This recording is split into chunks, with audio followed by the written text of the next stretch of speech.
Hi. Welcome again to Political Science 1911 #How to Run for Governor. This September 12th we discuss Chapter 3 in the Rights of Tennesseans. Article I, Week 3. Rights of Tennesseans. So, what is it that we the people of Tennessee want for ourselves and our posterity other than the liberty afforded from the prosperity guaranteed to those who follow its laws? In its laws there are first and foremost rights ensured by the state to protect at all costs. In agreement with the greater nation, our state, if these rights are infringed upon on any one individual, are ensured the full power of the state to help suppress any offense on individuals' liberties.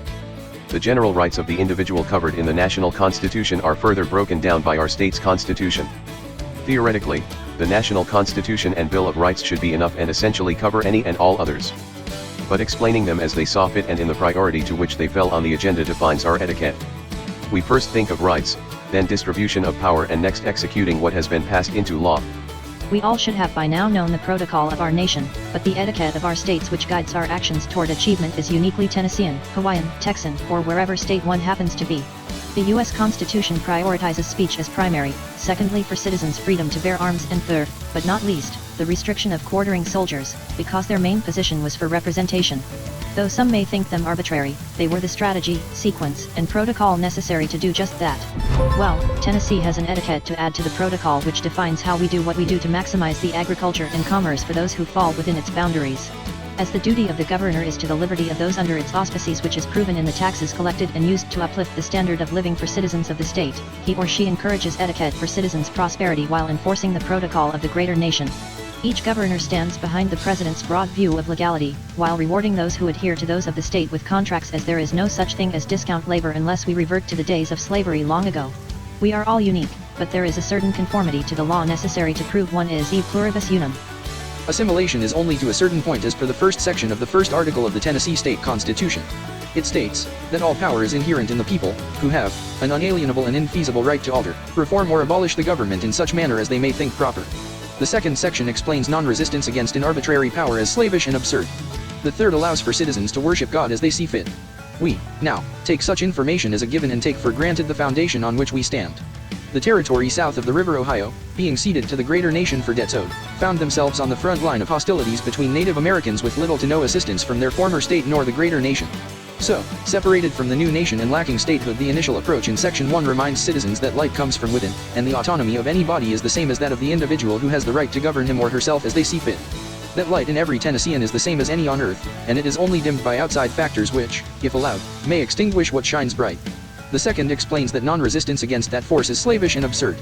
The third, but not least, allows that light to be reinforced by the Lord of all the worlds, probably because being citizens of a territory with insufficient aid from the nation or other states, they had no one else to turn to.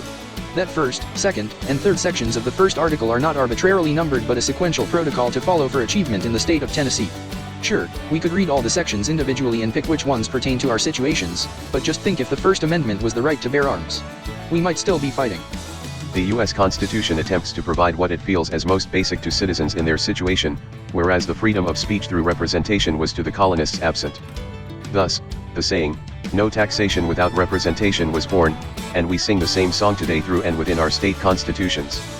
With some feeling powerless as the laws of man and the laws of nature came into conflict between the newly formed nation and native hostile forces, the Tennessee Constitution initially explains all power as being inherent.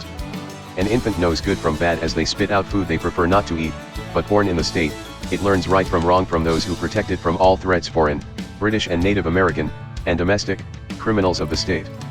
Feeling comfortable in that state and exercising their 11th Amendment rights granted on February 7, 1795 to claim sovereign immunity in the first section of the first of 11 articles.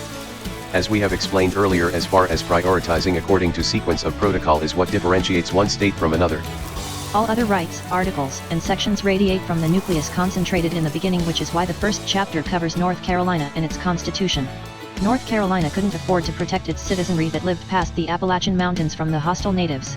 And as an attack on the king's men is the same as an attack on the king himself, it was cheaper to separate a part of its biological posterity from North Carolina to strengthen it and sacrifice the rest to the wolves. Demoting friends to associates, we don't even know what to call a person without a state, maybe 3/5 of a man. No, that is 4/5 of a man. 3/5 is, when you don't have a nation or a state. So, they were saying slaves had the same physical, mental, and intellectual potential as whites, but they didn't have a nation or state that would allow them to pay taxes. Julius Caesar's coins were distributed to Roman citizens first to pay taxes. The other rights as defined in the Tennessee Constitution radiate from the first, but all are unique, stand alone and carry the full weight of the law behind them, biologically first though. That concludes our session for this week. Tune in to us again next Monday for Chapter 4. Note that a pop quiz is scheduled for next session, so reread your notes and be prepared. Thank you.